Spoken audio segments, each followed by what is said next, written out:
एक छोटे से गांव में एक स्त्री कामिनी रहती थी, जो अपने पवित्रता और धर्म पालन के लिए प्रसिद्ध थी। उसका पति जवान उम्र में ही चल बसा और उसने अपनी विधवा अवस्था को ईश्वर भक्ति में समर्पित कर दिया। कामिनी गांव के एक प्रसिद्ध साधु महाराज की शरण में आई और उनसे धर्म और भक्ति का मार्गदर्शन पाने लगी। एक दिन साधु महाराज ने कामिनी को अपने आश्रम बुलाया और उसे बताया कि वो उसकी भक्ति और सेवा से प्रसन्न है। उन्होंने उसे एक विशेष पूजा के लिए रात को अकेले आने को कहा।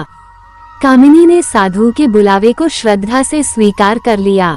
जब वह रात को पहुंची तो साधु ने उसे अकेले में बुलाया और कहा, तुम्हारी भक्ति को पूर्ण रूप से स्वीकार करने के लिए तुम्हें आत्मसमर्पण करना होगा।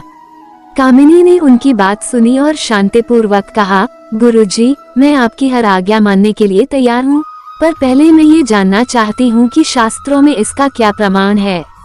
साधु ने शास्त्रों का हवाला देकर उसे फंसाने की कोशिश की, परंतु कामिनी पहले ही उनके असली इरादे को समझ चुकी थी।